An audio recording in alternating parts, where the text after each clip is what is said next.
The World Academy of Arts and Science was created in 1960 and has currently, at the time, it started by distinguished scientists.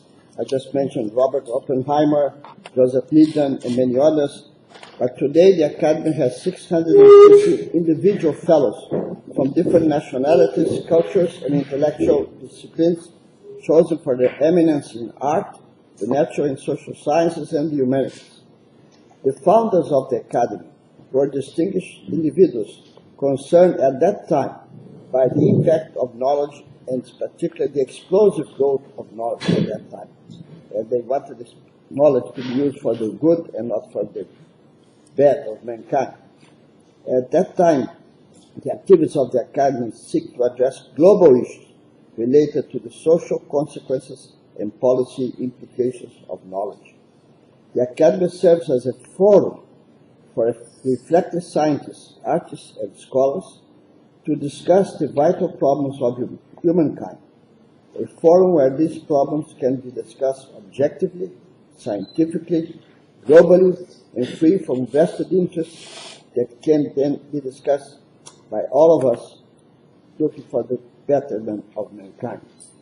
The motto of the Academy is leadership in thought that leads to action. So the spirit of the Academy can certainly be best expressed in the words of Albert Einstein. And I quote, "The creations of our mind shall be a blessing and not a curse to mankind." Close quote. The aim of the Academy's founders was to function as an informal world university at the highest scientific and ethical level in which deep human understanding and the fullest sense of responsibility will meet.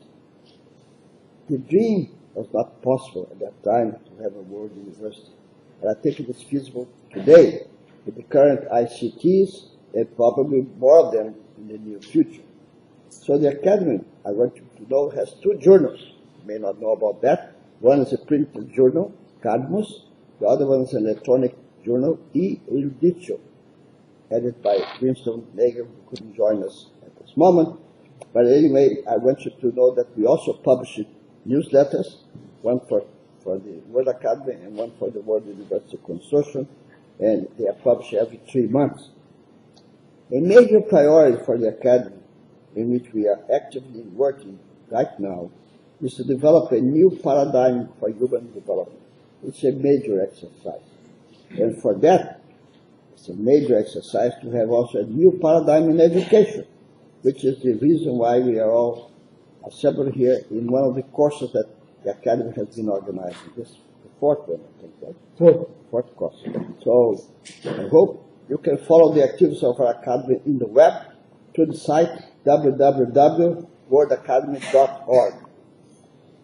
The World Academy has been very busy. This year we have had meetings in Florida, in Gainesville, had meetings in Baku, in Kiev, and we'll have meetings the next couple of months in Trento and in Geneva. So I want you to have this brief outline of the World Academy of Science, and you can read more about it and this background on this site that I mentioned to you. Second, the World University Consortium was created by the World Academy of Sciences in February 2013 at a meeting we had in Egypt at the Library of Alexandria. We had a good beginning there. And we joined 8 other partners, which were founders also of the World University Consortium, the Foundation for the Cultural Peace in Spain, Green Cross International, the International Association of University Presidents, the Institute for Cultural Diplomacy, this Inter-University Center, the Library of Alexandria, Mother Services Society, and the Person-Centered Approach Institute in Italy. It has many broad objectives, but I'll just quote one.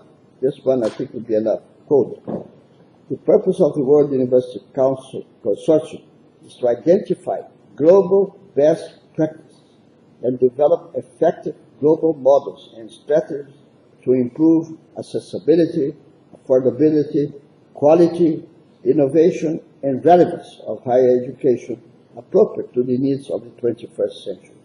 It's a very major mandate, as you can see. If you want to know more about the World University Consortium, you can also go to the website www.vunicon.org. Well, we'll have many challenges to address in the coming days. And certainly one of them is a major one, is what we call the quantitative explosion in tertiary education all over the world. In 1975, Gary tells me, global enrollment was 37.5 million students. Today, it's 5 times bigger, nearly 180 million students.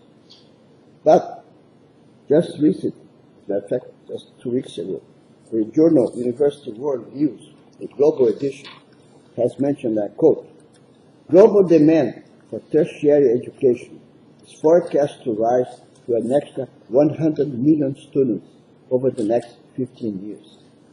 That means it is equivalent of founding 4 new universities of 40,000 students each per week during the next 15 years. We know it's not going to happen, certainly. But, so at the World Academy of Arts and Science and the World University Consortium, we have concluded that a revolution is needed in global higher education to meet this emerging demand. 2 years ago, 2013, the World Academy organized a conference at the University of California in Berkeley to examine possible ways to meet the quantitative challenge. That was the year in which the books were developed. I remember the beginning of that, excitement all over the world about that. Today, in the USA, 17 million students are engaged in some form of online education. China has 67.2 million enrolled in online education today. So it's expected to surpass 100 million by 2016. It is projected that 50% of the U.S. college students will be learning online by 2020. Those are the numbers that Gary provided. So I would like to say that it is an explosion in higher education by online or combined in some form or another all over the world. Give you some data. India has grown by 55%. China, 52%. Malaysia, 41%. Romania, 38%. Poland, 28%. Czech Republic, 27%. My own country, Brazil, 26%. Indonesia, 25%. Colombia and Ukraine, 20%. So you can see the growth which is happening. Now, the World University Consortium was established to promote online and hybrid systems that would address the many challenges faced in the making the world-class higher education accessible and affordable for all that seek it. Therefore, we are very hopeful to engage all of you, those present here and those that are out there, especially the younger minds, to join us and help us meet those challenges. We welcome you to this course on the future of education. We especially thank the organizers, Professor Goran Bandov, across the room here, and Gary Jacobs, our CEO from the World Academy and for the World University Consortium, and those wonderful faculty members that have come to IUC Dubrovnik to address you today and in the next 2 days. Thank you for your attention. Let me welcome you on behalf of the Inter-University Center, which of course is a place where we are, and let me say a few words about it. It has been founded in 1971 at the meeting of the International Association of Universities. The initiative was done by the, at that time, rector of the University of Zagreb, Professor Ivan Supek, who happened also to be my professor. He was a physicist and died about now already some 10 years ago. Inter-University Center has now some 150 universities as its members. They are from all of the continents. And Inter-University Center actually, as I said, celebrating some 40 years anniversary, some 3 years ago, 4 years ago, actually managed to work throughout its history, even during the war, it was going on. Unfortunately, during the war, this building was destroyed, totally bombed out, so it was rebuilt very quickly but in the meantime, the courses were held in different places, but they were held, and I think this is very important. I had an honor of living in the city of Dubrovnik for about 15 years. By many is considered to be one of the gems of the world. The association between the World Academy and the Inter-University Center now is, I guess, in its third year, and among various members is also both the World Academy of Art and Science, the World University Consortium, and the Dag Hammarskjöld University College are all actually members of the IUC, and I'm sure that universities where you come from are also, many of you are also members of IUC. And as Hayter has said, this is already the fourth course that we had, and what is very important is the frequency of actually twice a year, because as you can see here in front of this door, you can see the program of the IUC for the entire year, academic year, and you can see that there are a number of activities, and you are more than welcome to join any one of them. But most of them happen to actually once a year. So the World Academy is twice as active as most of the other by having actually twice a year and being fairly active. The subject is the higher education. Why? And let me ponder a little bit on this particular issue because I think it's of utmost importance. Let me remind you that back in old China, in ancient China, a Chinese philosopher and poet said that among one of the worst sins is educate people wrongly. So this is one of the worst sins. Then, of course, coming more recently, you all remember that it was Sigmund Freud who said that education is one of the missions impossible. And then it was Albert Einstein who actually complained bitterly about education as it is. And a German, one of the founders of the modern, I would say, space research, Obert, said that the education looks like a car that has very powerful lights in back, but nothing in front, so you really don't know where you are going. On the other hand, of course, when you look at the educational system, let us never forget that it has one contradiction in itself. Namely, on one side, it is the most revolutionary thing that you can imagine because it's related also to developing and coming science and technology. On the other hand, is one of the most inert, conservative institutions that existed.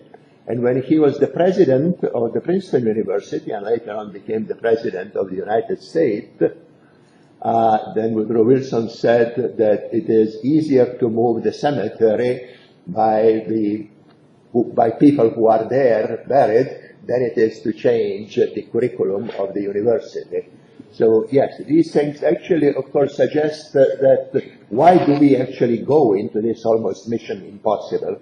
The reason is very, very simple. We do realize, and that is one of the positions of the World Academy, that we are now at a point where there is a major paradigm change in front of us.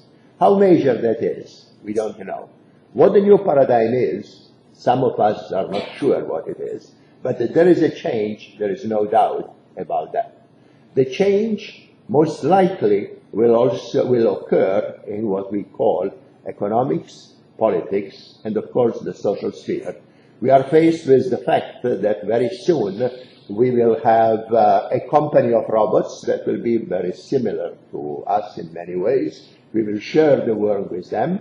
And of course, it's only a question when the Turing test, namely that robots cannot be distinguished from human beings, will be met. The argument is that it will be done in 2020 or maybe 2030. Of course, there is another thing, and this is that, of course, from the very beginning, we are merging us human beings and the robots. It started long, long time ago, and of course, As you see, several of us have eyeglasses. Eyeglasses is one of the mechanical additions, and this is now more than 1,000 years old. And the number of other things, of course, that were wooden legs, also fairly old, that people have done. But now there is an enormous progress where we have not only wooden legs, but we have limbs now which allow people to actually run much, much faster than those with normal legs. And of course, people as famous as Stephen Hawking, who of course is a victim of the Lou Gehrig disease, who actually, as you know, is still extremely active, and one of his key projects would be really to join the expedition to Mars or something like that, and sees that as something as it would be a very good thing. So we as a World Academy realize that, of course, if we want to go into the new paradigm, there is no other way but to take the new paradigm in education. And as you have heard already from Heitor, and as we will be hearing all the time here, there are very, very significant changes. They are not easy to do, and there are enormous inertia and enormous resistance coming from various parts. But the reality is that very soon we will have many more people than what we have now enrolled in higher education.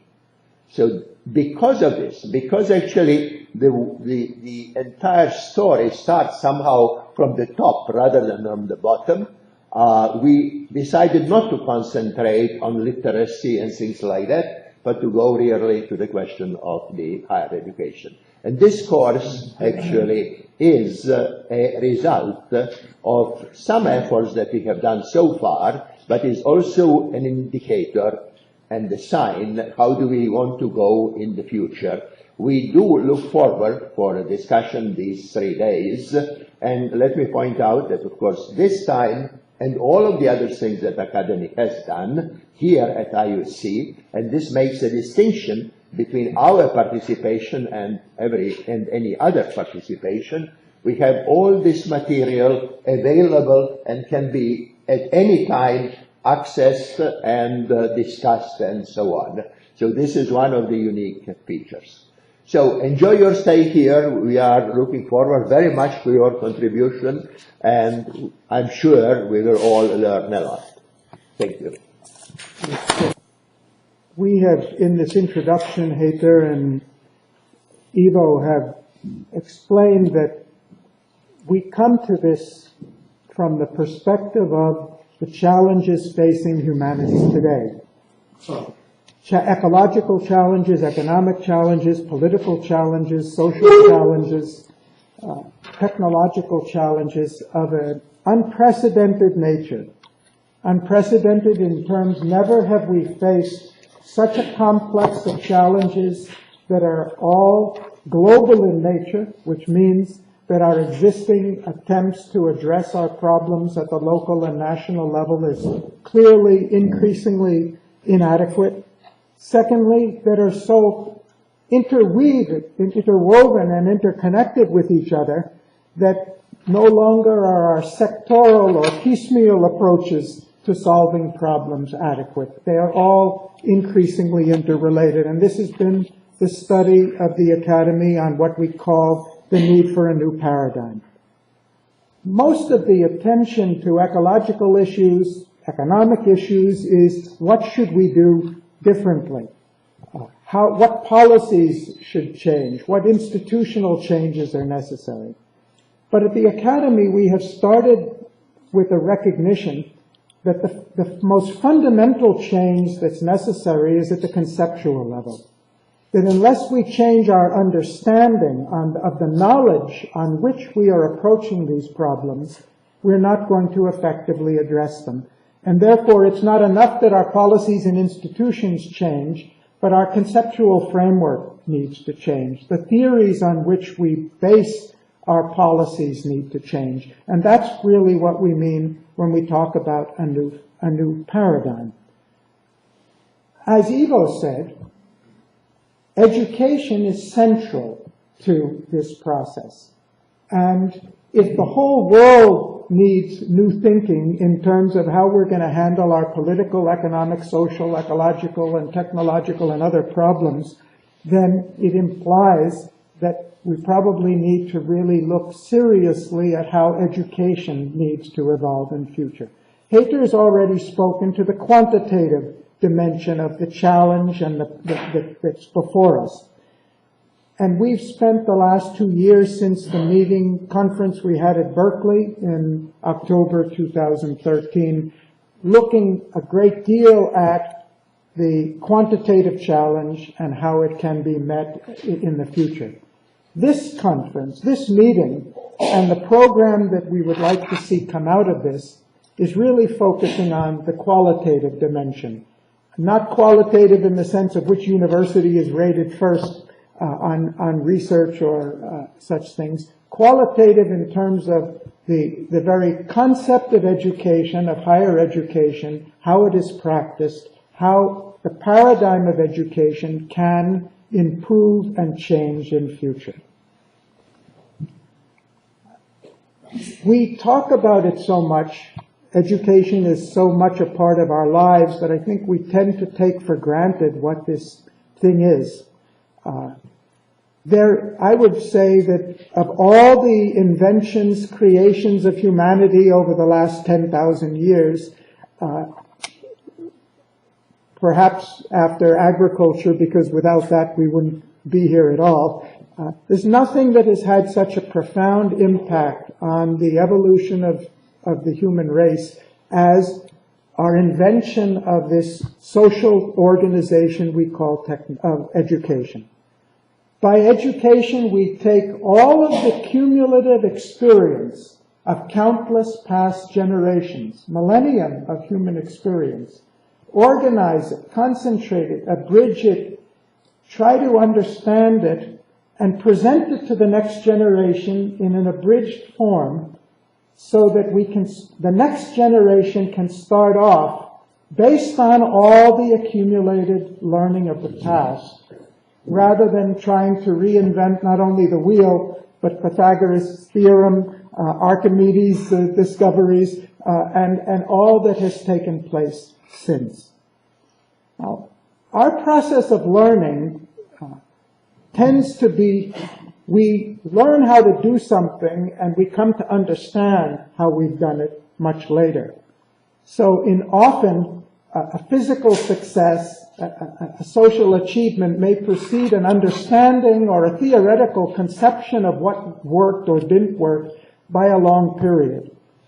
And as we go on in education, the question is, how much have we really understood of the cumulative experience of humanity in the past? Not just the facts of it, not just what's happened, what we've done, what we have learned, but how we learn.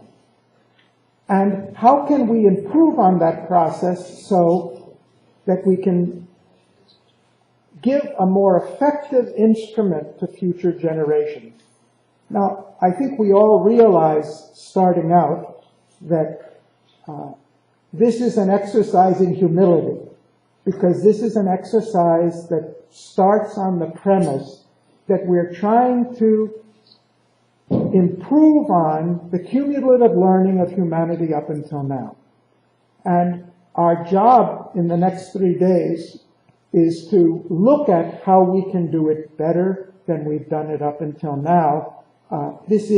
We start with a celebration of the fact that we have a great invention, and the fact, as Hayter said, that we have extended it fivefold in a few decades, and we'll be doing that much more in future. From here on, we acknowledge the effort, the innovations that have been done and are being done all over the world in universities and colleges and research institutions and by thinkers on this field. Our main goal in the next 3 days is to try to frame the issues, the questions that we think need to be asked further. And some of the ways in which we feel, we've had discussions on this in WAS and in the consortium for the last few years, some of the themes that have developed have come out of our discussions in earlier courses and conferences that we think need to be worked on further. We don't expect to come out of this 3 days with a set of answers or a new paradigm or how things should be done at every level. But it would be very good if we can come out of this 3 days with a clear set of questions and objectives of what we in the Academy and the consortium and in our collaborating institutions and partners around the world can do together to work towards a new paradigm. Therefore, we encourage an open discussion. It's not necessary we have all the answers in order to pose the challenging questions. Ivo already spoke to this point, that there's some inherent enigma about education, or a paradox, that in one sense, education naturally focuses on all that's happened in the past in order to get and synthesize and pass on the cumulative knowledge of the past. At the same time, the world is moving very quickly. There is an inbuilt conservative tendency simply because we're trying to understand what we've already understood, what we've already learned, or try to understand it better than than so far. So there is a tendency to be looking back. Looking back also can be very progressive and mind-opening, because we recognize at so many points in the past we thought that we knew the answers, and then found out a little later that the answers we had were either not right or were a very limited portion of a wider truth. So studying the past can not only help us learn what we've learned, but it can help us learn how we learn and how we make mistakes, and so that we can more consciously and effectively address the past. If we didn't have education, we probably wouldn't be very much aware of how much things are changing and how fast they're changing. I'm an American living in South India, and I've been there since, well, it's almost 44 years now, and I see the younger generation in India. My staff are all in their mostly late 20s or 30s, latest 40s, and who really, the word green revolution is just a word for them. The idea of Indian independence, where, Mahatma Gandhi and Nehru are names for them. The kids today complain that it's very hot and the air conditioning is not working. But I remember when I went to India 44 years ago, air conditioning was only for the Maharajas and the Prime Minister. And we tend not to be. So education can help us be aware of things were very different. As we all know in this room, Croatia was very different in 1989, when I first visited Yugoslavia. But for those born afterwards, it's a different context. So education has these two dimensions to it. It focuses on the past, but it also can give us a sense of our movement. And of course, much more than that, it can focus on the future. And we have a conference coming up in November in Trento, a conference on the discipline of anticipation, where we really, in fact, Kerry Facer, who's here, will be leading some sessions to really talk about what is the relevance of education towards anticipating the future, and how do we do that. So we have this paradox to deal with. But I think there's another way in which time, it's not only a question of what we're looking at in education, but the very process of education has a certain, what I'm calling a time warp or a time drag on it. And this is, of course, a generalized statement, and it's not a fully clear picture, but I think it illustrates a point. Many of the instructors today were educated in a previous generation by instructors who were educated in a generation prior to that. So we're actually talking about, we're trying to educate people today, youth today, for the next generation, So we have potentially at least a 2 or 3 or even 4 generation gap between, in some cases, the knowledge that's being taught and the world in which this knowledge is to be applied. I remember when I first met Janani about 20 years ago, she was just finishing a master's in computer science, and she was using a textbook, if I remember right, published in 1971, where she was learning Fortran and BASIC, which I learned in at the university in 1967, and she was learning it in 1996. So this is not a universal truth, but I think there's a reality to it, and in different courses that we need to take into account. But that's only one way. Our instructors are teaching based on a knowledge acquired during a period in which knowledge has changed dramatically. From the time instructors were educated, not only if the knowledge is old, but so I mentioned today, many of our today's instructors were educated before the end of the Cold War, the breakup of the Soviet Union, the founding of the EU, the creation of the Internet, robotics, artificial intelligence, analysis of the human genome.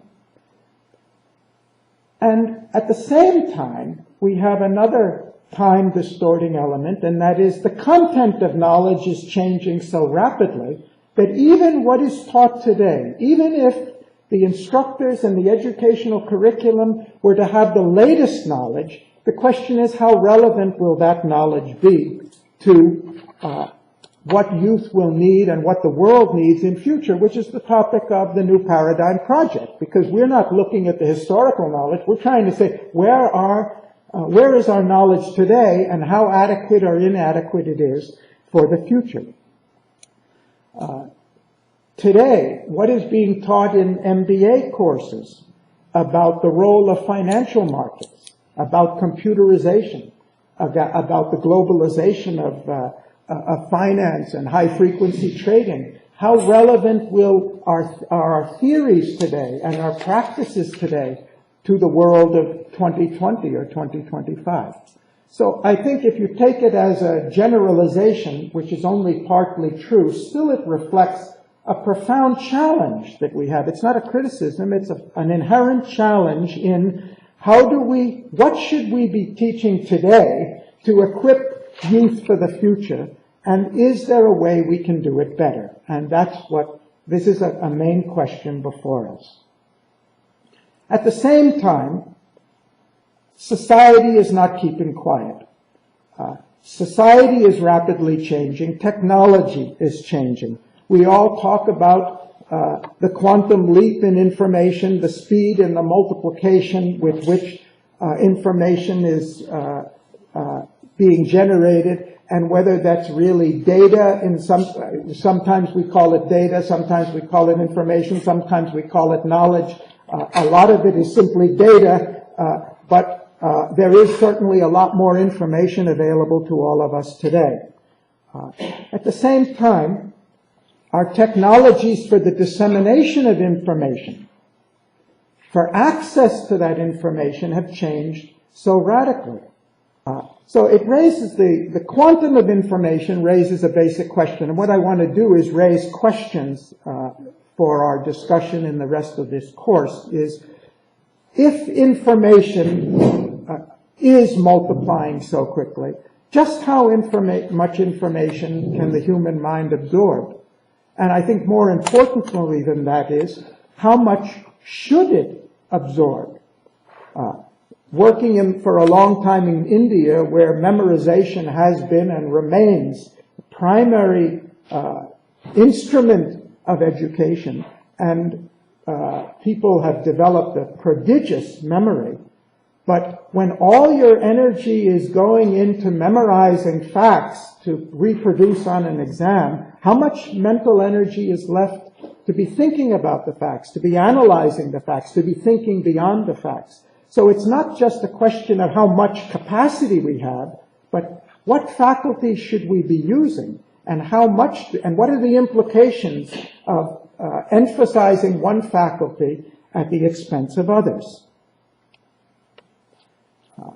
We're using a basic technology for the dissemination of information, which precedes the invention of the printing press, the newspaper, the radio, the television, and the internet. It's an exaggeration, of course, because higher education at all levels are using many advanced technologies. But the basic core delivery system, which we still talk about as the model for higher education, come to a lecture and interact with faculty, is essentially from the time of the founding of the University of Bologna.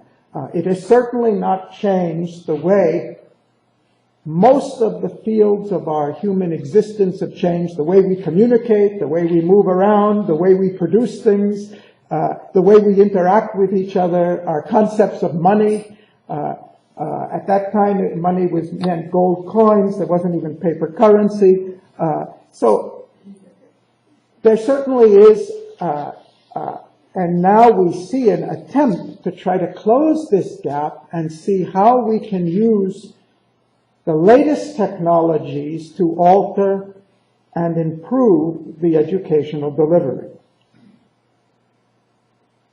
Recently, as Heather mentioned, we've seen an enormous quantitative expansion in both the demand for education and the supply. We've seen a major increase in the quantum of information being incorporated into the academic curriculum. We've seen a multiplication and, by necessity, a fragmentation of disciplines into more and more specialized compartments, and an increasing shift from general knowledge to discipline-specific expertise. We had a conference in Baku in end of April, and one of our fellows, Roberto Poli, who's organizing the conference on anticipation, one of his comments was, we seem to have lost the capacity to educate generalists. Our education is increasingly the education of people with a very narrower and narrower discipline-specific expertise, something that I believe Alberto will talk to in his presentation because he's got great experience to illustrate the problem that it represents. So I think we all know this, but just to put some facts before you and to our online audience, this graph shows the growth in the number of disciplines in the broadest sense over the last couple of centuries.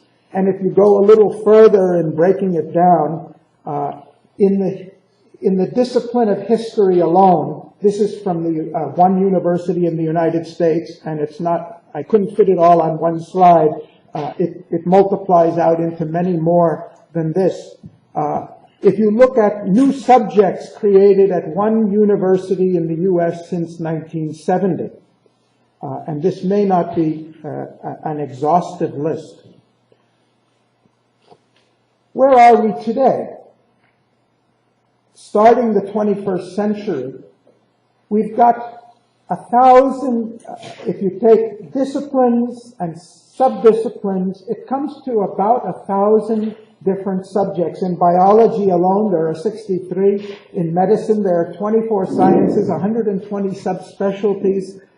In psychology, 22 specialties. So every field is different. But I think if we're training people more and more for these specific narrow disciplines, it definitely has an impact on our capacity to address social issues, and it's a recurring theme we'll be discussing. We can ask ourselves what's wrong with the compartmentalization and specialization of knowledge. In fact, it's one of the greatest inventions we've ever had. We're going to have a discussion on the nature of mind and how mind thinks. And our capacity to concentrate on a part, zoom in on it, and look at it in closer and closer detail is one of the principal ways in which knowledge has expanded over the last few thousand years. We need, in order to really to learn all there is to learn about the genetics of DNA and inheritance and so forth, we need to be able to specialize and zoom down more and more. But at the same time, the more we tend to focus on the part, the more difficult it is to keep perspective of the whole and the interconnections.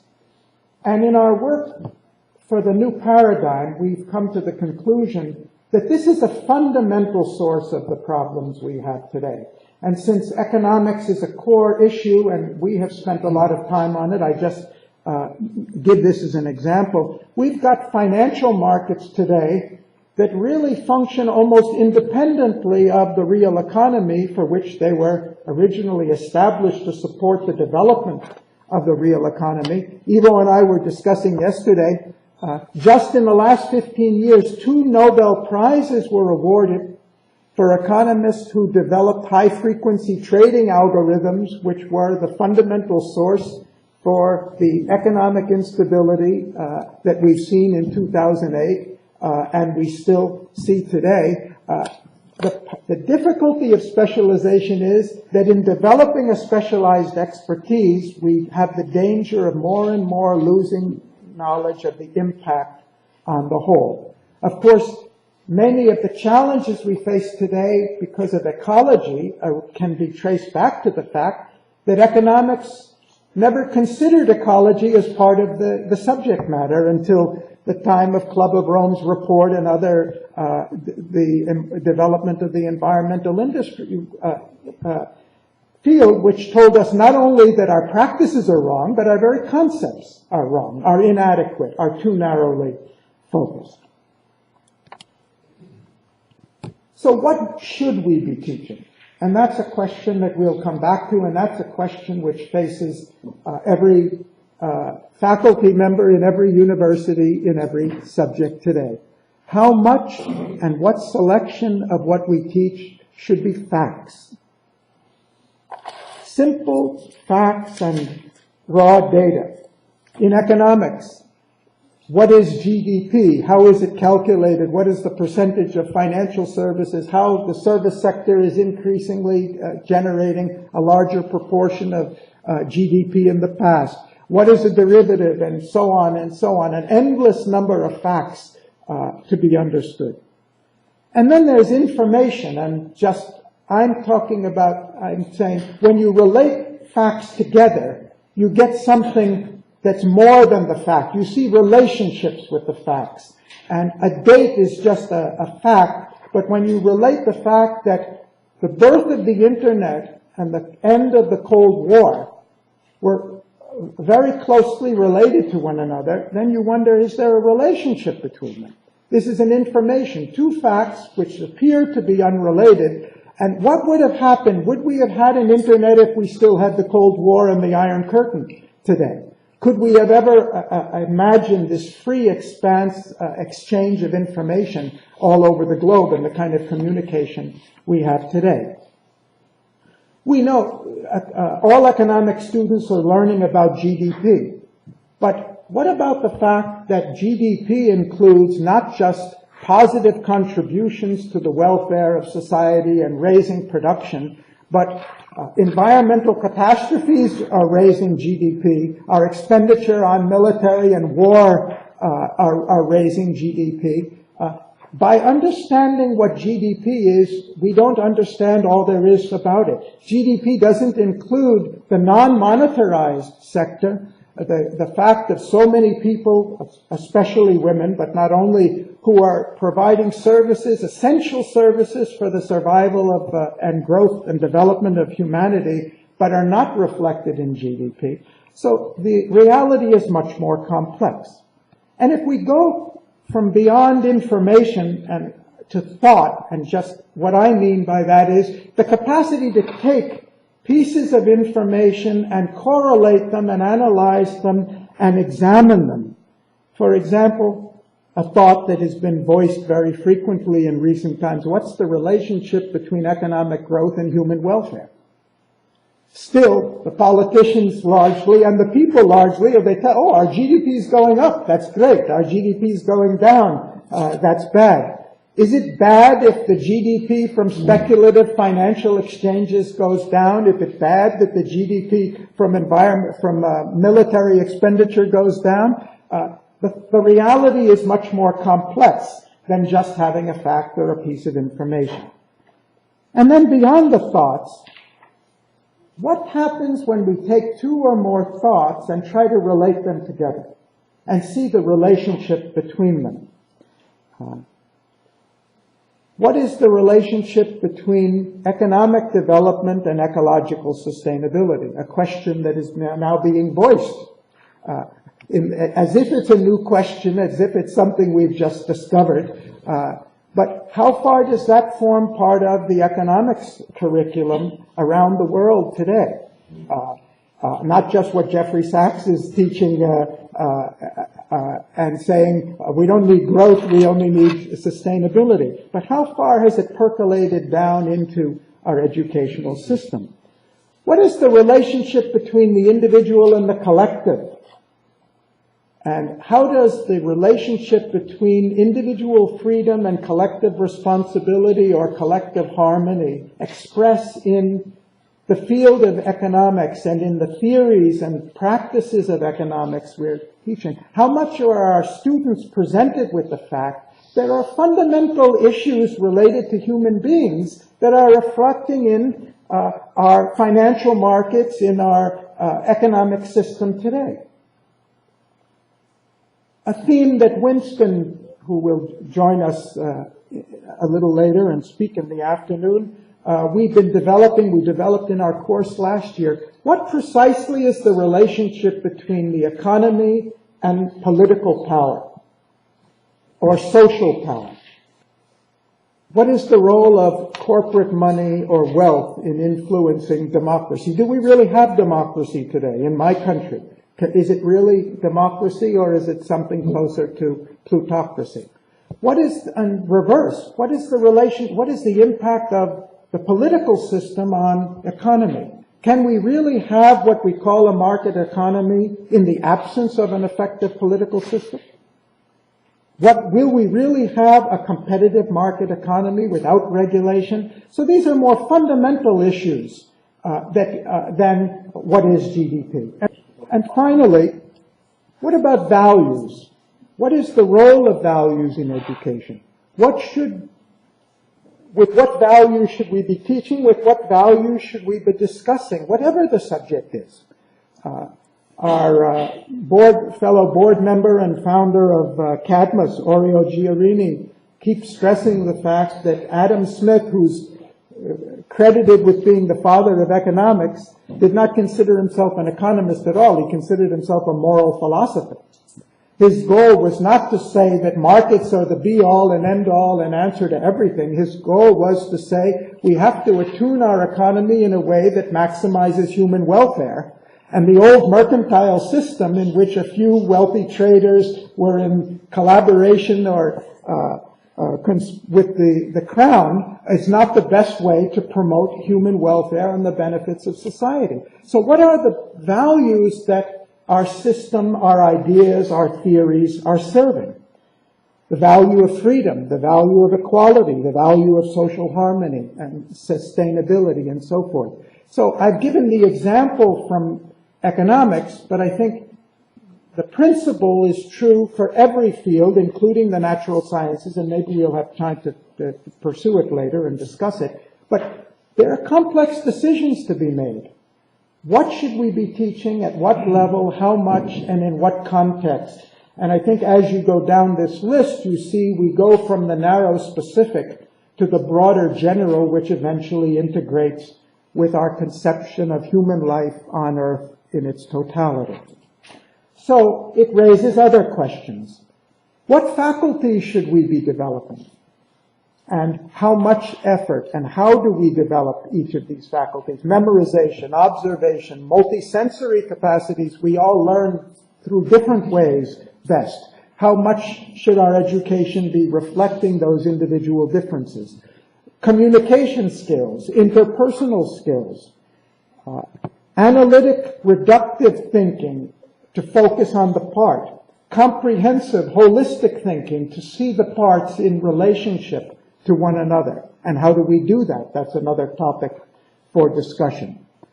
How do we integrate knowledge from different levels and different fields into something that we could call synthetic or integrated, and I will come back to this in the topic on mind. How do we really foster independent thinking and not just competence in telling back the answers that have been the students have been given? How do we develop imagination, multiple intelligence? And going beyond the mind itself, how does education develop the whole personality? And how much emphasis should be done on it? Obviously, these are very challenging questions. And that's why I said, we know we're not going to come out with all the answers.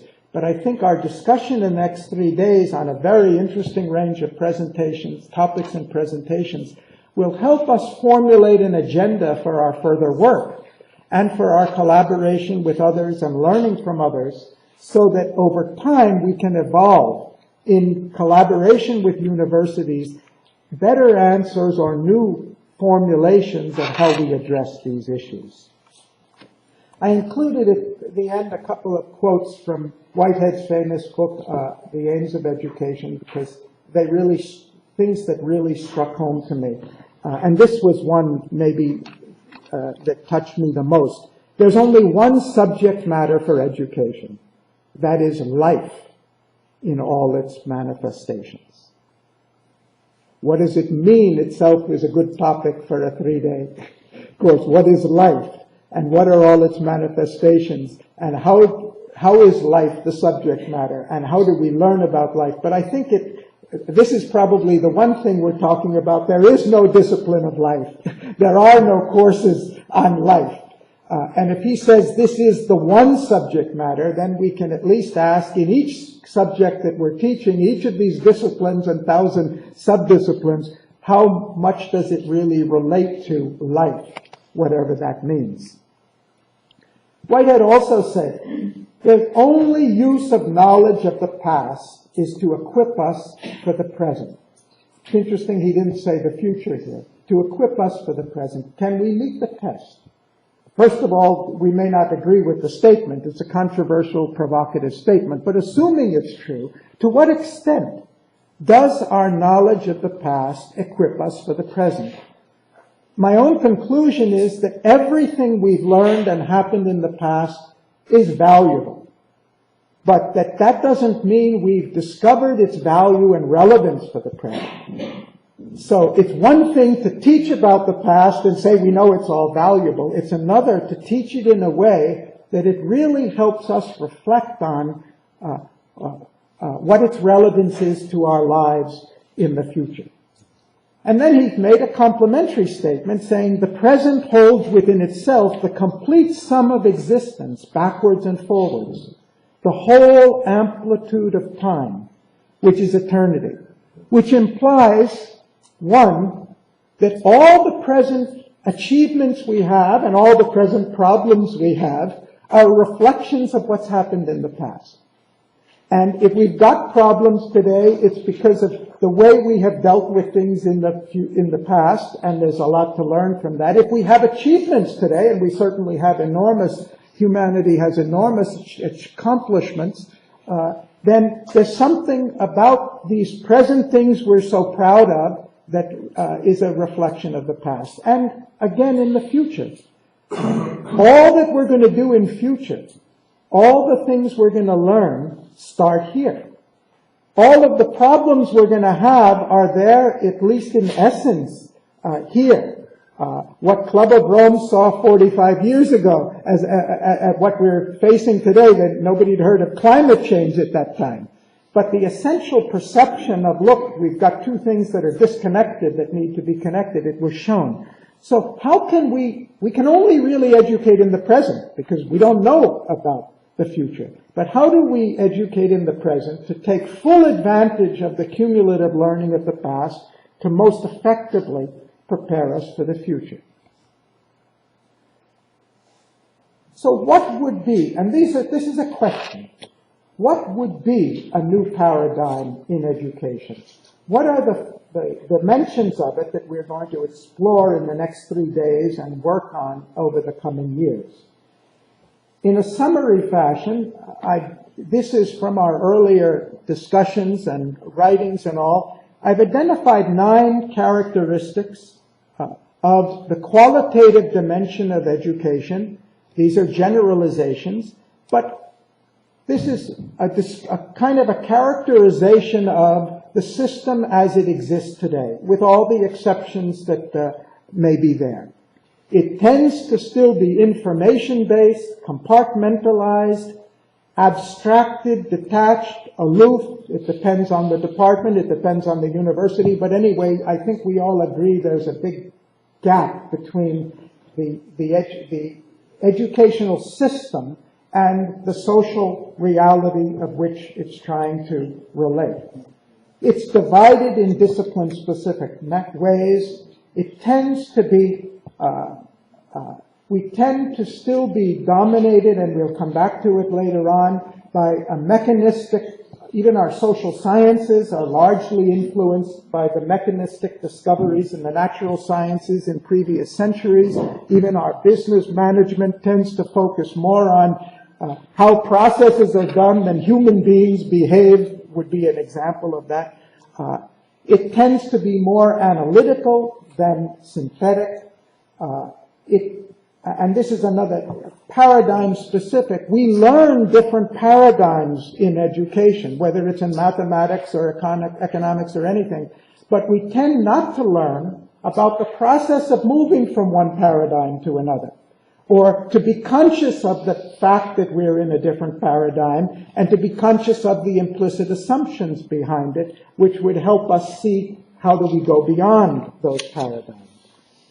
It tends to be subject-centered, and it tends to be oriented towards preparing us for something we call a profession or a career.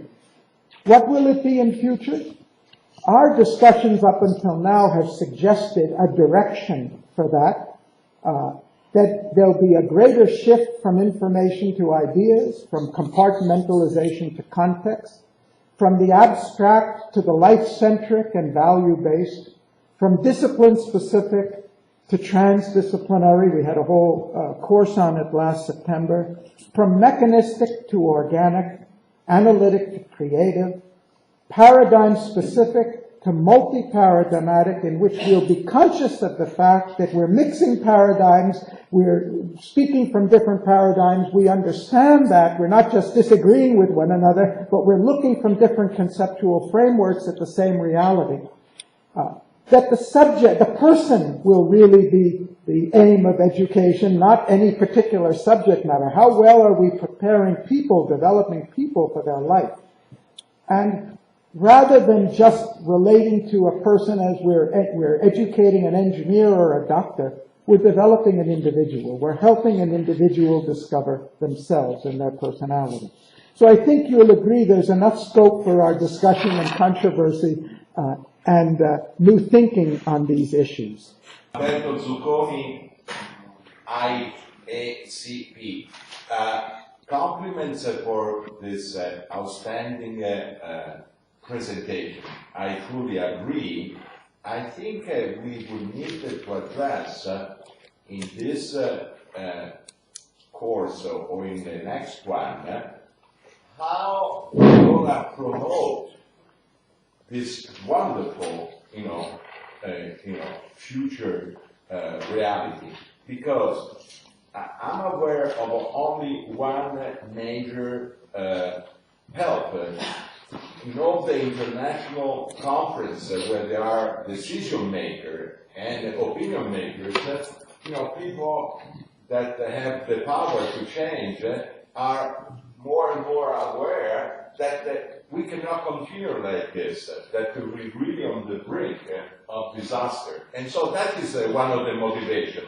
When the damage becomes more evident, people are willing to change, more willing to change. But I think we need to envision how we're going to facilitate, how we're going to social market, this thing, and feel facilitate everybody, also old-fashioned and mechanicistic, those that eloquently people saying it's easy that the people at the cemetery start dancing the dance, then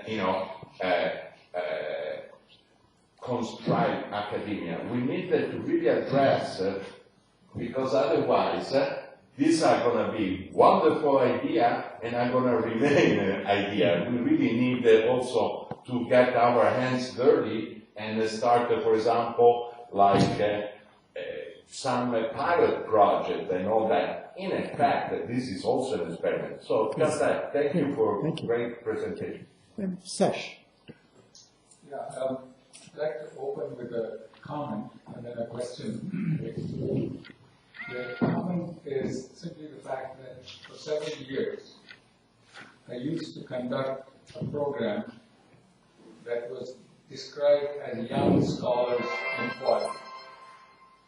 And what that required, or what that constituted, was bringing together 6th graders and talking about the future, believe it or not.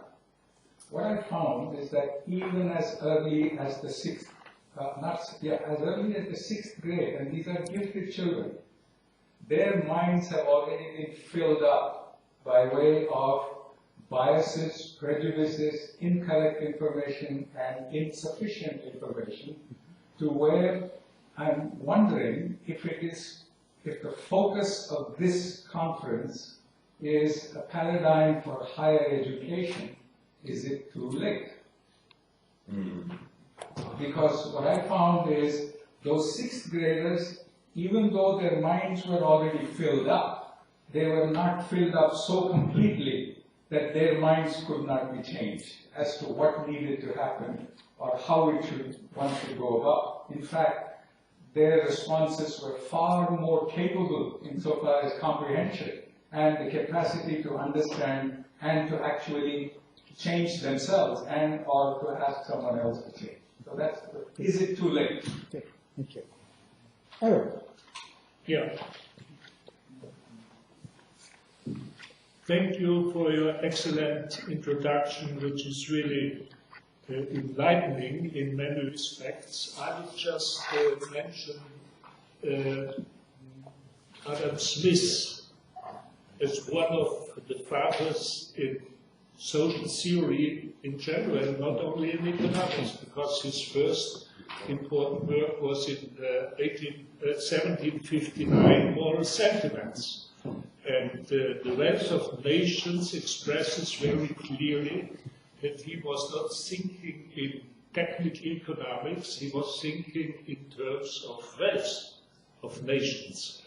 And therefore I think he might be one of the guiding person for developing education, at least in the sphere of economics, because he was just looking, for example, at the contribution of labor. He was centered on the labor, the contribution of the person, of the individual, to the welfare of the nations. And I think this would be an important point to develop a paradigm for education, because it was comprehensive, it was a philosophy, more or less. And as far as I understood you, you are inspired in many respects by Buddhist philosophy, and you cited Whitehead, but he was also very near to this thinking of eternity and philosophical implications, in his case, in the sphere of mathematics. So this is a very comprehensive view, and you outlined many things on which we can base our discussion of the new paradigm, although we will not find it today. Thank you. Other comments, questions? Yes, Ivo. May I just follow what Sesh said before, which is really at the core of even our strategy, should we go to higher education or earlier. Of course, as you know personally, Sesh, and many of you know that Piaget, following Einstein's work, had followed a number of studies for children, showing that children at the age of 5 and even earlier, do things very much closer to quantum physics and theory of relativity, and as the time goes on, they completely, are sort of prejudiced, wrong educated, and so on. Now, there is a number of other things that has happened in our general education as a result of the need to emphasize specific fact-based knowledge. We totally ignore art education properly, not to mention the physical education on the other side, which is being, and of course there is absolutely nowhere at any point anything giving either global or general knowledge. And so a person becomes, to say that famous sentence, more and more about lesser and lesser, and finally know everything about nothing. That is dangerous.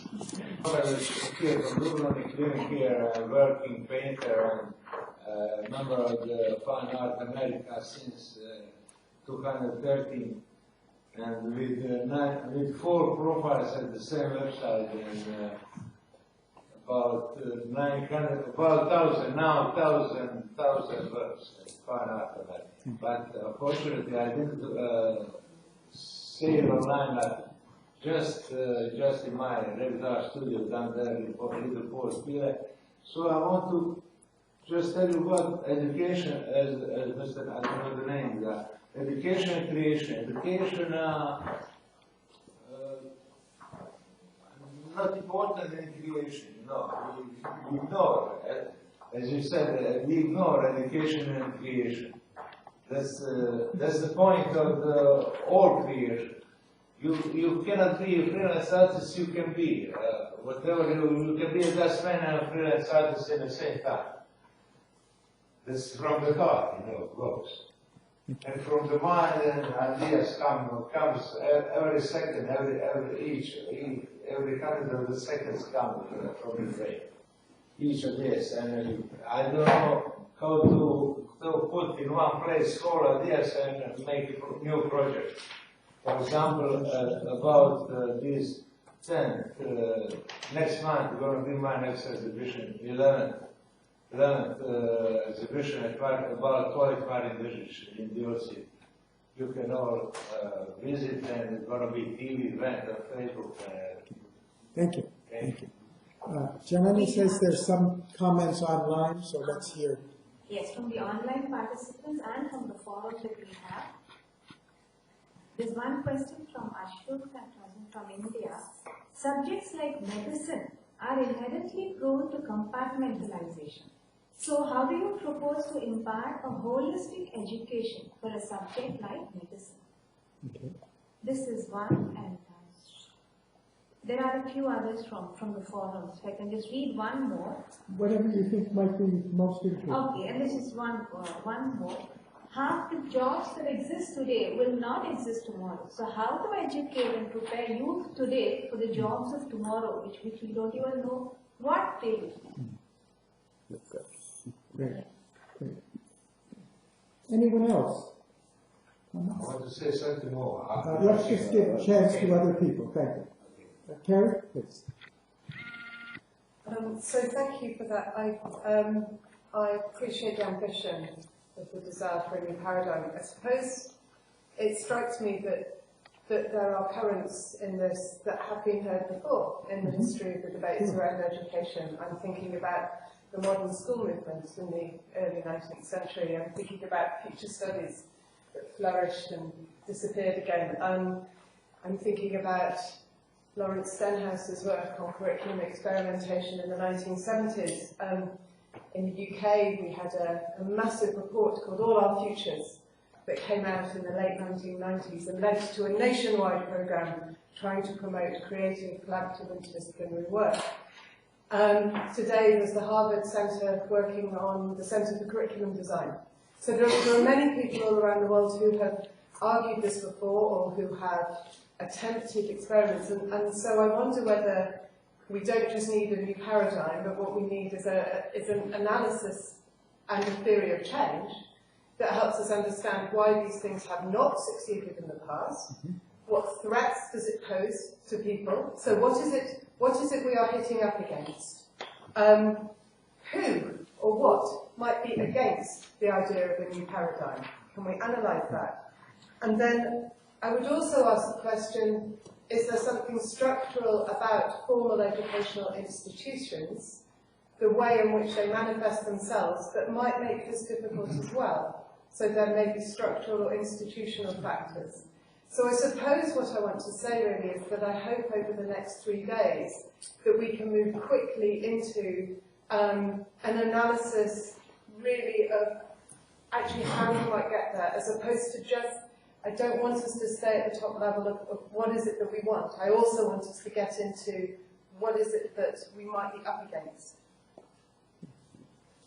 Alberto and Kerry, I think you both reflected on the same point. How are we going to bring about the change? This, I'm not sure you'll like my answer, Kerry, but I think that for us, we come to this not from within the field of education, but from the scope of the whole society. And we come to this after examining the problems that we're confronting as humanity and trying to see how changes in the economic or in the educational system are essential for addressing those challenges. So I don't think we will probably rush ahead to all the important questions that you have raised and Alberto has raised. The last session on Wednesday afternoon will be to frame what do we do from this. But this is really our first discussion on what do we think from our experience, from the work we've done up until now, are essential ingredients of it. The questions you both raised are absolutely valid. And if from here we were going to go to implementation, without answering those questions, there's no way we can do it. But that's why I said in the beginning, this is the beginning of an inquiry for us. And we'd like to have the open space to fully explore that. And if we exhaust that space and we arrive at a consensus by this afternoon or tomorrow afternoon, great. Then let's dive into that.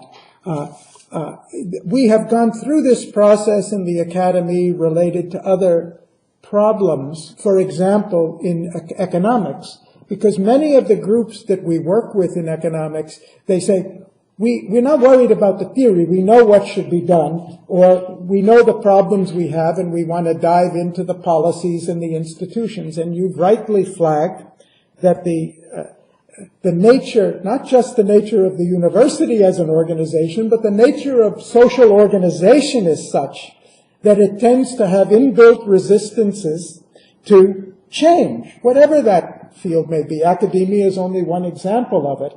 And so we do need a theory of change. We do need to understand the resistances and the forces. I'm really delighted that you put it on the agenda. And if we don't get to it today or in the next 3 days, we certainly will be addressing it, and we hope seriously, systematically, and more thoroughly in future events, and we want your help in order to do that. Sesh, I think your comment about the fact that the problem starts much earlier, at least on behalf of the consortium, I can speak because in our very first session at the Library of Alexandria, with a founding session, and even back at Berkeley before that, we all agreed that there's no question of just reforming the top without looking at what's done at lower levels. There is a lot of innovation that's been done in different places, in maybe more experimentation and innovation at lower levels, certainly not well established, but then there has really been at the higher level of the market. But we thought this is the area where we might be able to contribute the most, which is less the focus on the pedagogy, or at least equally on the conceptual framework in which knowledge is being presented. So our approach at the higher level, logically, I have a hope, though, it may be naive, because I went through that system and I came out with all of the problems that the system had. And I think many of us have gone through a process afterwards which at least shows that even if the mind is filled and stuffed and prejudiced and with so many things, that our capacity to change is not irreversibly fixed, even if the faculties are damaged. So we think certainly this has got to be part of a wider inquiry and a wider revolution in education. This is the piece that we have started with, and if it takes us down all the way, that would be great. That would be very fulfilling. And a reply to a question from, I guess, India, a gentleman who said in modern medicine, you really do need very high specialists, and that's certainly true. Suppose I have an ear pain, what do? I go to an otorhinolaryngologist. I don't go just to a general specialist. And he can fix my ear so that I hear very well. But the purpose is not that. The purpose is that I feel totally very good, because unless that is unless he has a picture of me as a human being, he may be just working on one specific organ, and therefore I may end up having a tumor somewhere, a dye or something where this was a very distant signal. So nowhere better than in medicine is this holistic approach, human-centered, clear. Now, if this is true there, then obviously it is also true everywhere else, starting from something like physics and astronomy, and ending to, of course, most difficult subject, political sciences. So these are all very tightly integrated. Sure. Okay. Actually, this is happening for a number of years, and it's called patient-centered medicine or person-centered medicine. And we have massive research that when a hospital or a health facility, doctors, but also nurses, are building and managing the health facility with the person as the center instead of the organ that is dysfunctioning, not only people, patients and their family are much more happy, and also there is less expenses because there is more compliance, and actually there is a lower cost for insurance covering. So in the States, if you see medical faculty, you would find that the majority having offering a patient-centered medicine, and even in the training of the major medicine schools, doctors are now well trained. In other countries like Italy, it's much less developed, but again, in these things, I think what you were saying, the issue is to see the structure of power, because the more you are person-centered, patient-centered, and the more you have to be democratic and share the power and include the people into decision-making and do action of empowerment. This could not be avoided to look straight in the face.